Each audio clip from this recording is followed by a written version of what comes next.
Nobody wants to hear the words it's cancer. And when it's your parent, it's absolutely life-altering.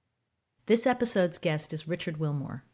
He grew up on the oncology floor when his father was diagnosed when Richard was only 7. I don't know what this means, but my entire world has changed. Today, we're going to go beyond the patient, and we're going to talk about how cancer being in the family changes your world and give you a couple of things you can do right now that are going to make life easier, better, and give you back control. You can either crawl in a hole and make it the worst life ever, or try to find those things wherever they are that light up your life a little bit. If you want to take back control of your life, stick around for this episode of Kicking Cancer's Ass. Well, thanks for having me on. I'm excited. Well, let's get into it. You are an oncology floor graduate. You described yourself as being on the oncology floor since 2nd grade. Most kids that age are learning multiplication tables or reading. You're learning about cancer. How did Up in Cancer's Shadows shape your understanding of life? It kind of felt like reverse Wizard of Oz, where like it went from technicolor to black and white instead. Mm-hmm. And I was a kid and I didn't even know what cancer meant or was or what all went in that. Like I have very vivid memories of very specific chunks of my childhood. Like I remember my parents coming home, what I was eating when they walked in the door at my grandma's house, and the crying, like there was just like an explosion of emotions. And I remember crying and thinking, oh, everything's changed. That's what I remember thinking. And I don't know what it is. I don't know what this means, but my entire world has changed. And it really has. It has taught me so many things about life and empathy and courage. There have been many people in my family who have had cancer. My dad was the kind of first one, and that was in 1992. We're in 2025, and he's still having surgeries and biopsies and going through it. He's still alive. Right, I think that's a moment. We're talking from 1992 to 2025. This is 37, 38 years of he's still here. You still have. Yes, it's amazing to me because I always think, at what point would I give up? Would I be able to go through everything he has, or would I throw in the towel and be like, I cannot keep doing this? Mm-hmm. Because he has lost one of his eyes. He's lost basically half of his face to it. It amazes me every time I get to see him. I've been able to see his prosthetics being painted and molded.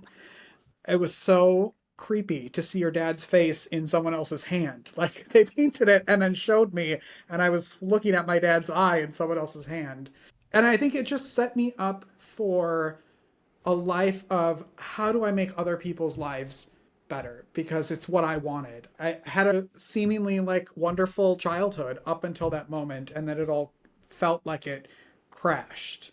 And I'm still spending my entire life trying to find joy and make sure that others know that no matter what's happening, that there is joy.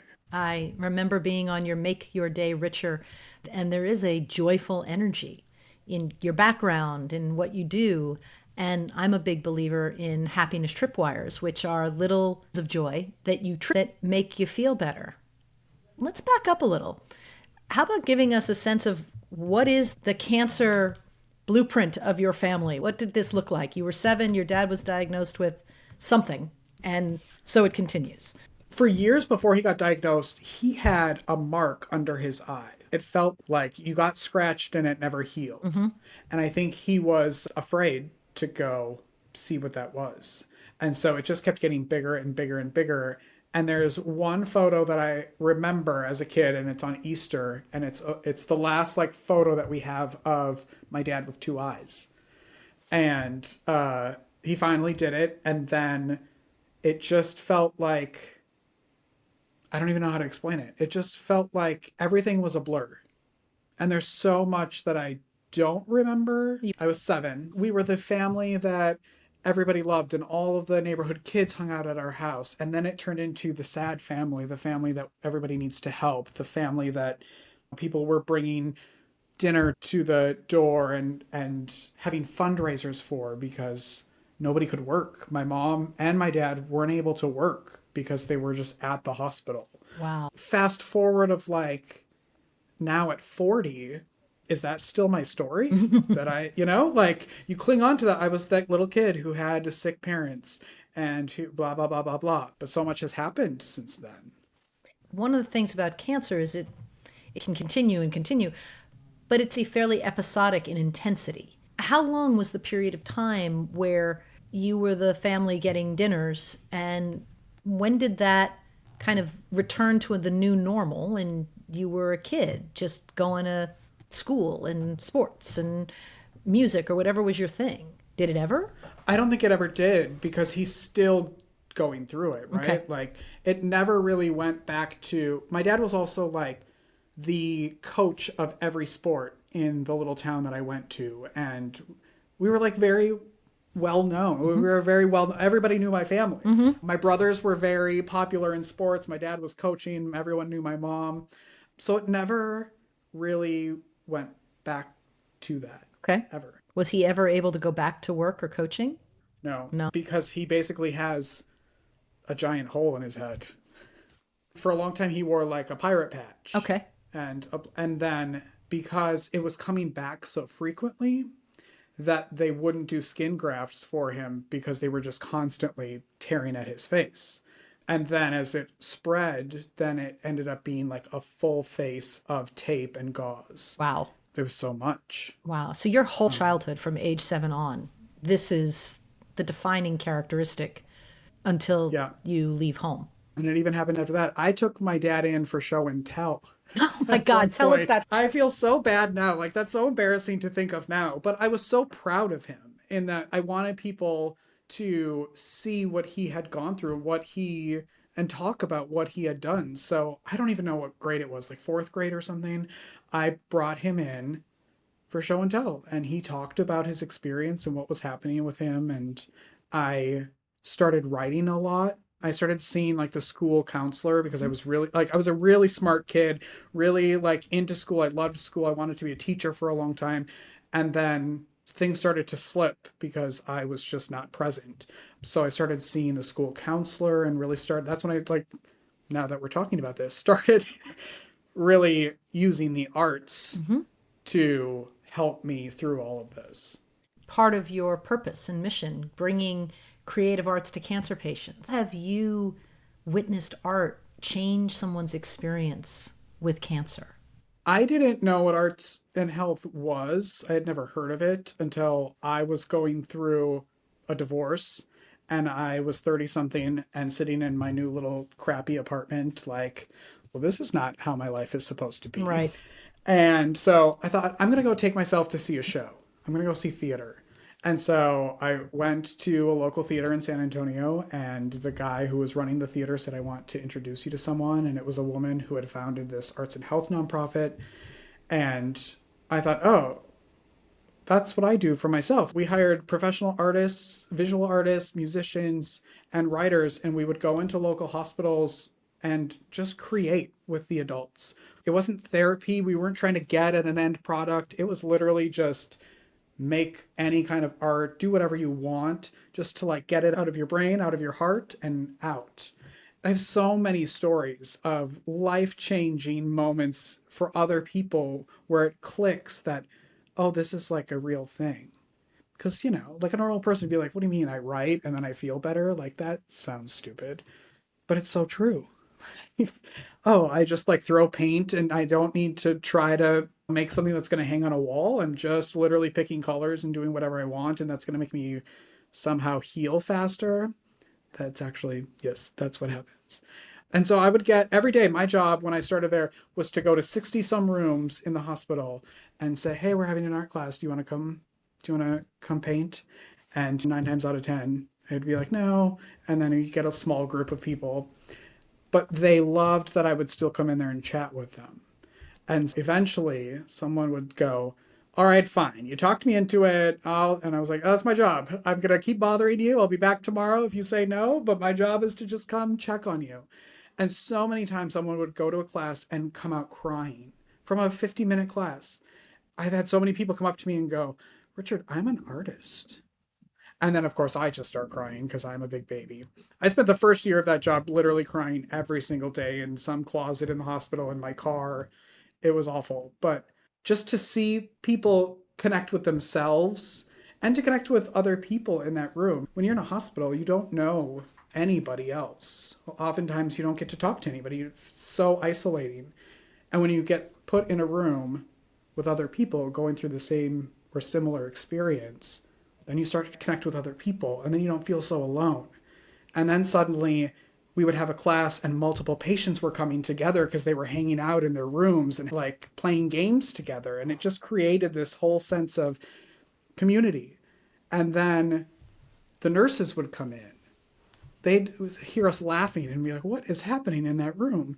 And then the nurses would join. And then you're connecting with your healthcare staff on a completely different level than just patient and medical staff, like as humans. Mm-hmm.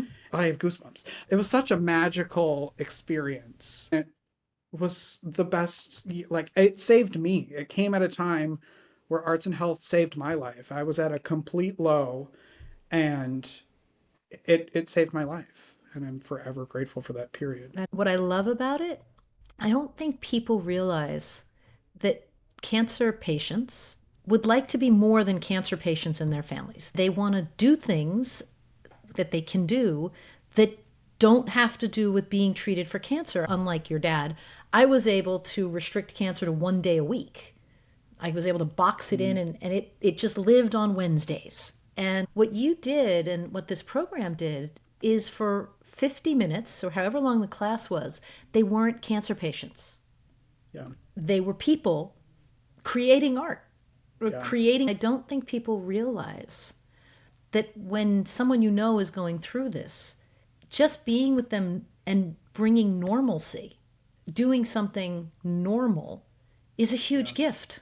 Or things you've never done since you were in childhood. So many adults don't make art anymore. Right. And their family members would come. Anybody was allowed to come. It didn't have to just be patients. And there were patients that would coordinate their care around the art classes. Oh, I'm so sorry. I can't go get that poured in today. I have yoga. Like, we need to figure out a time to do that. Or I have art class. Like, I'm so sorry. Like, we need to figure that out.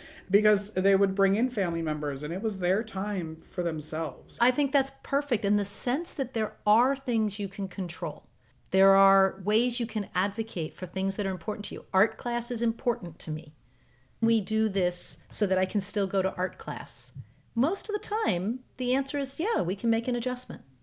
When we talk about cancer in families, we talk about often genetics and DNA and you've had a lot, it wasn't just your dad, right? You have had Right. multiple people, dad, mom, grandparents. You've seen this particular amusement park that nobody wants to be in Yeah. multiple times. You visited it. But how did it change the emotional DNA of your family? And what did you learn? And how did it change how your family functioned, both good and bad? I think we became, for my brothers and I have two brothers, one older, one younger. I think we became closer because although we spent a lot of time, my grandparents lived down the street from us. So when my parents were 3 hours away at the hospital, that's where we lived. But in some ways, it kind of felt like we were abandoned. Like we were just those little kids just trying to, like, we'd go to our home to get our clothes and then go to my grandparents' house and spend nights and dinners and stuff. So we became very close with each other. It did become like one big like unit that Mm-hmm. moved together. We became a little too dependent on each other. What's very interesting about people, whether they're your family or not, like everybody deals with things in a different way. I, as the middle child, I took on I have to make sure my brothers have their clothes for school. I have to make sure we're all, like I wanted to help do that. Where another family member could kind of shut down because it's so overwhelming and not really know how to deal with the emotion Mm-hmm. surrounding that. So it comes out in different ways. And I think that's sort of happening as we get older as well. Like we're all now trying to figure out how to get along with each other with all of our different personalities. What about resilience? I know my sister and I felt like, I mean, I was 13 and she was 9 when my mother was diagnosed.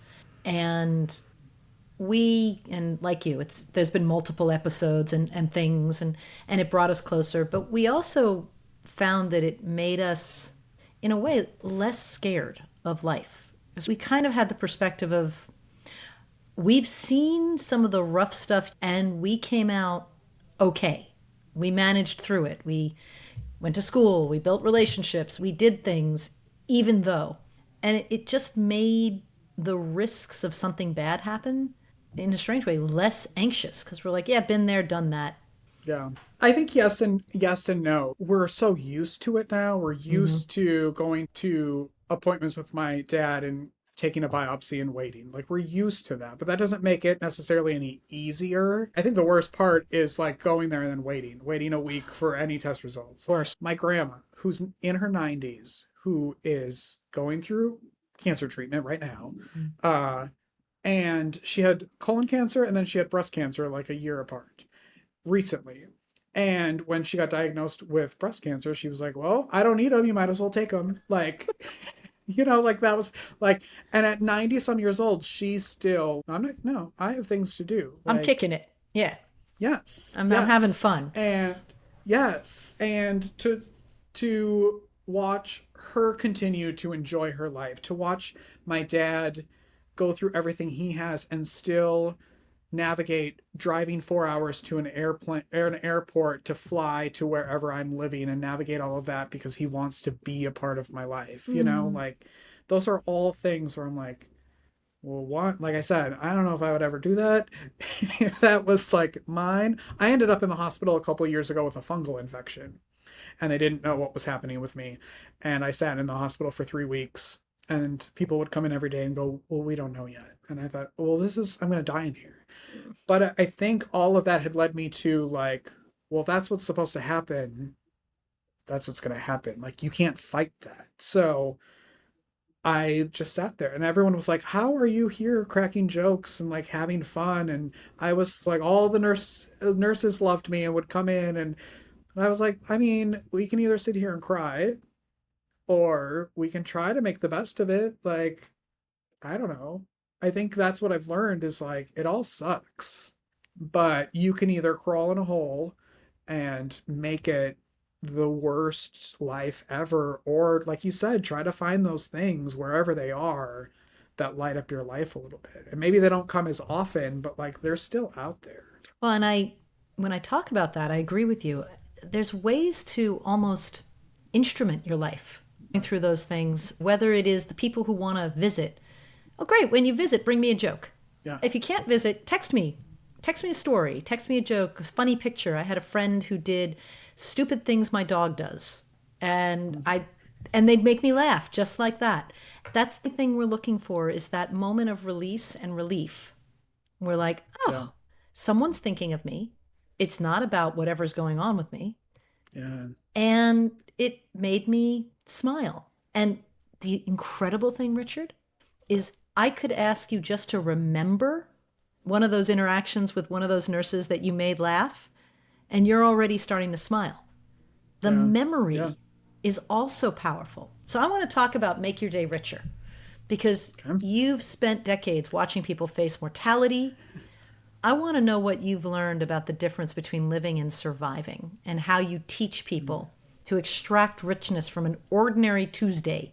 Gosh, I would love to say that I have all that figured out. But sometimes, as someone who doesn't like technology and has a very technology heavy show in Make Your Day Richer, it's be really frustrating. You have to check yourself. I have to check myself constantly, being a new business owner Mm-hmm. and constantly feeling like, should I be doing this? Am I doing the right thing? Did I make the right choice? But I think that's also why I do my show. It's for the audience, but it's so for me to see other people thriving and doing great things and giving me hope that I can connect with someone else, that I can help something. That's what it's always, I think, has been in my life is like me searching for the joy. And how can I just do that for myself and then bring other people along with me? Mm-hmm. So, are there any joy routines or joy habits that you've discovered for yourself that someone else might want to try? I love routine. Like routine keeps me very happy I wake up every morning at 4:15. I go to the gym. As much as I hate that, I love it. It's such a good start for my day because then you're awake. Hmm. After that, I take my dog for an hour walk like every day. Like that's a non-negotiable.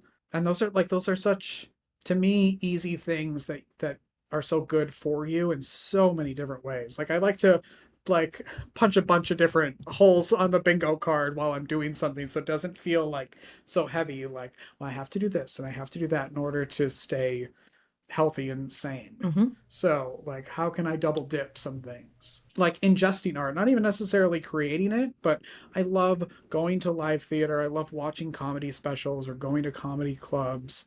I don't know. I feel like the luckiest person because I get to create every day. And I have to remind myself when something's frustrating me or not downloading or something that, like, this is what I dreamed of doing since I was 10. Creating. Stop complaining. Oh, Yes. and it's okay to be frustrated when something doesn't work, right? Yeah. I think Yeah. it's important, and I think it's important when you're dealing with cancer as well, to say this is actually frustrating. I'm going to let myself talk about it. I'm going to let myself feel it. I think the research shows that we can actually only dwell in a negative feeling like that if we focus on it for about 90 seconds. The Mm-hmm. way we make them last is we keep trying to push them off. Like, no, no, no, I shouldn't be frustrated. No, no, no, I shouldn't be annoyed. It's like, no, I'm going to put all my energy to being frustrated. And then I got no more. It has burnt itself out. And now I'm just, okay. That's And, so smart. Yeah, allow yourself to feel things. mm-hmm, Yeah, whatever that is. right. Yes. And for me, I write. Like, if I'm feeling something, I got to write it. Hmm. And I'm like, ah, it's over. Yeah. Other people might need to draw, might need to talk, might need to sit. But you know, the one thing Mhm. you don't want to do, and I think it goes for when you're also dealing with anyone facing a serious health thing, you don't want to mollify. Feel however you feel. Let's just go with Yeah. it. Yeah. Yes, that like it always could be worse, or someone is probably worse off than I am, or yes. Yes. Right? That's the worst. The Yes. worst. And stop telling me how to feel so you feel better. Right? We had a whole training in for volunteers at the organization of like using stuff like that when you talk to patients. Oh, this is a good cancer to have, or that's an easily curable cancer, or like whatever that is, because it really is. It's all about making you feel comfortable in a situation. I had a patient towards the end of my time there. I was in the art room and he was walking by, and I said, "Are you going home?" And he said, "Well, yeah, but I'm going home on hospice, so." And in that moment, like, what do you say to that, right? Like, he knows he's going to go home and die. And I just said, "Oh, that sucks." Like, because it did. Like, Right. that sucks. Like, I can't make you feel better about that. And he said, "Yeah, it does, but I have a list of stuff I want to do with my kids before." And he was excited to go and do those things. And I thought, that's done. That's what it's about. Right. Like, it wasn't about me. Like, I can't make you feel better about going home to die, but he did. Like, he was still finding that little light of, I'm gonna go home and make this worth it. Absolutely. And I think it's okay to say that sucks. I have a allergic visceral reaction to pity. So I'm okay with that Mm-hmm. sucks because I can say truth. It does. Yeah. When they go, "Oh, I'm so sorry. Oh, this must be so awful for you." I'm like, Yeah. "We're done. I can't make you feel better now." Yeah. So, Yeah. given how much it's been in your life, do you worry about cancer yourself? Oh, I mean, I almost said every day. I don't know if it's every day, but it is every time I hurt somewhere that feels odd, every time there's a scar that doesn't feel like it's healing fast enough, every time I see, like, is that mole on my arm? Has that changed in size and color?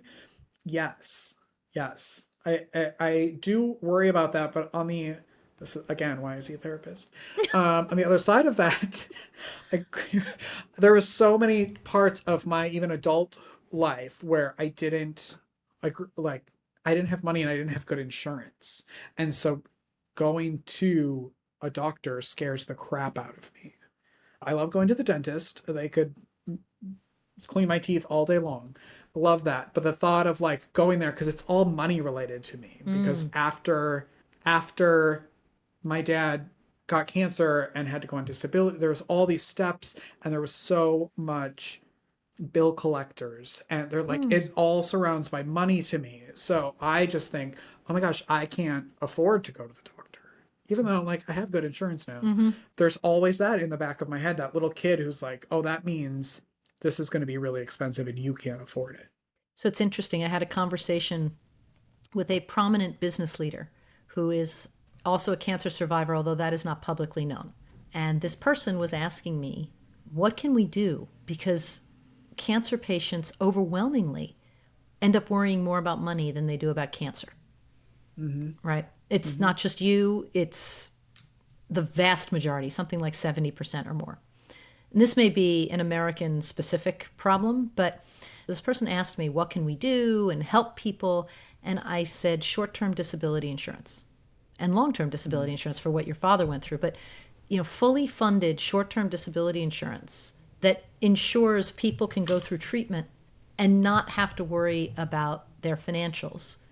And then if it's Yeah. going to be a long term thing, I actually didn't get into that with her because the majority of cancers do not play out like your father's, where it's a lifetime disability. Mm-hmm. It is episodic for some period of 3 to 18 months, but there are ways we can make the financial bite less for Yeah. people, because you should go to the doctor if you feel something's wrong.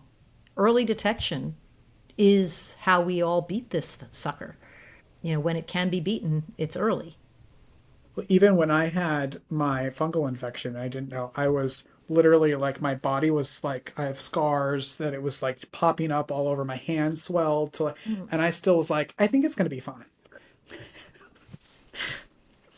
And then finally I was forced to go, and I walked in and the doctor said, "What are you doing here? You should be in the emergency room before you lose your hand." Too long. Yeah. Mm-hmm. Yeah, but and Mm-hmm. for you, that's about money. Yeah, it's a very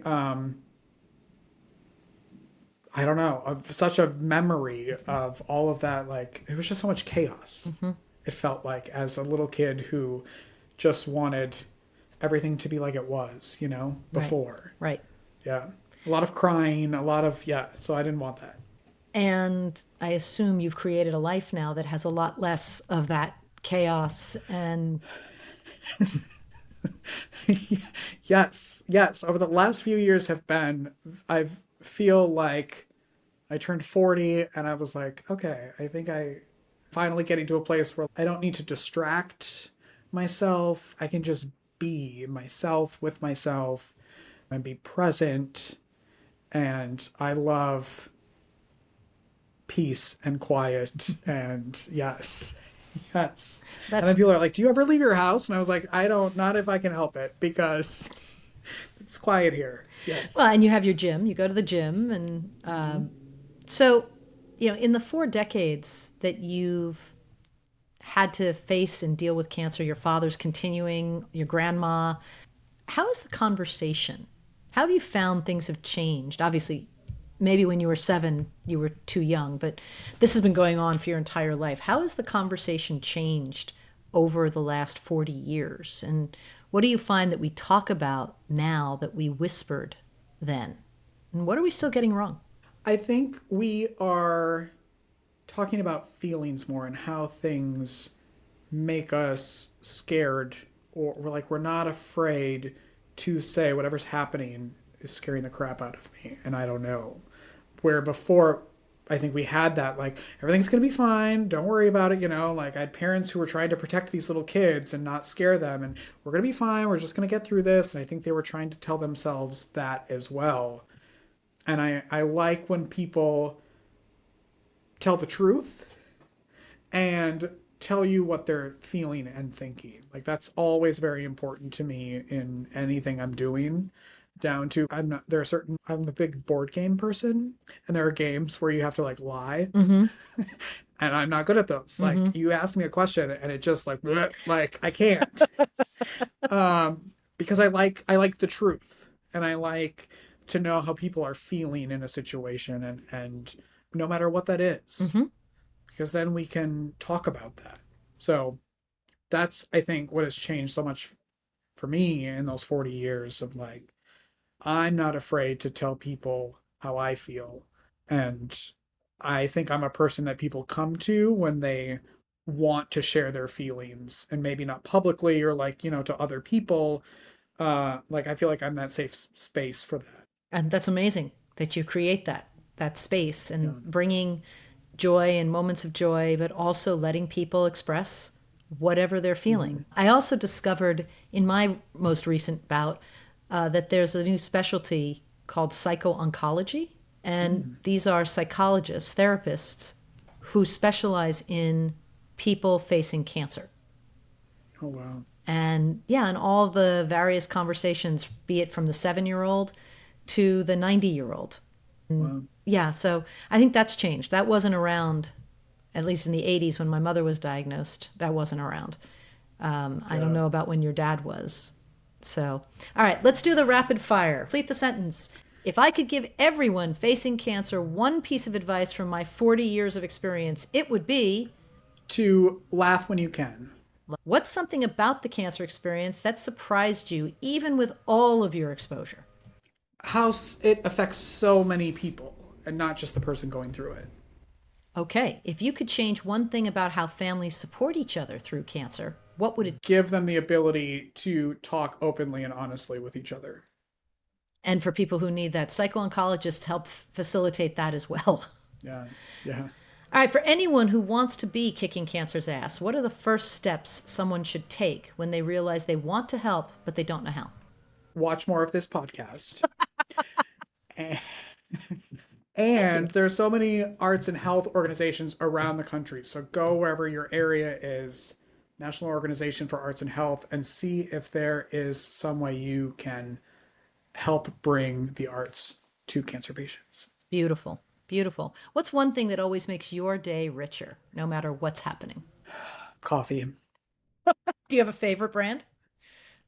No, I drink plain black coffee, always hot, no matter if it's 100 degrees out or negative 100. Black coffee. When's the last time you had caffeine? The last time I had an accidental caffeinated coffee was 1997. And I started to vibrate at my desk. Like I hadn't realized that I Oh my wasn't, that I gosh. forgot to say decaf. And I had like an iced mochaccino in New York City. And I'm at my desk in one of these open office spaces. And I don't know if you can hear it, but Uh-huh. I'm like, what is wrong with me? So can you do like chocolate or anything? Yeah, I can do chocolate. Yeah. I love everything that goes around it. Like I do coffee meditations in the morning. I love the like mug, the feeling of the mug, the steam, the smell. It reminds me of my childhood because Mm. my grandma always had coffee and my mom always like there was always coffee. Everybody was always drinking coffee. And so as a little boy, I was like, well, I want to hang out with them and drink coffee. So I started really young. So everything around that, like I love the rituals around coffee. That's wonderful. I like the smell and the feel and the steam. I just don't drink it. Yeah. I stopped For there. everyone's For, safety. it really is a gift for the world. Richard, Yeah. thank you so much. Your story, it just reminds us that sometimes the deepest wounds can become gateways to greater gifts. And not because I think suffering is good or you deserve it or anything else, but what you've done with it, what you've done for other people, what you've done for yourself, it's just inspiring. And spending time learning how to help people find beauty and meaning, even when they're doing something they don't want to be doing. Nobody wants to be in an oncology ward. That's not on anyone's vacation hit list. For anyone who wants to explore your days richer and talk about lots of ways to do it that don't necessarily have anything to do with cancer, go to makeyourdayricher.com. We'll put the links in the show notes. It's fun. There's a little television screen. It's great fun to be on it. And the episodes are all uplifting and interesting. And remember, whether you're facing cancer yourself or loving someone who is, you have more strength than you realize and more support than you know. So this is Joelle Kaufman, thanking Richard Willmore for being on Kicking Cancer's Ass and for sharing your wisdom with people. Oh, thank you for having me.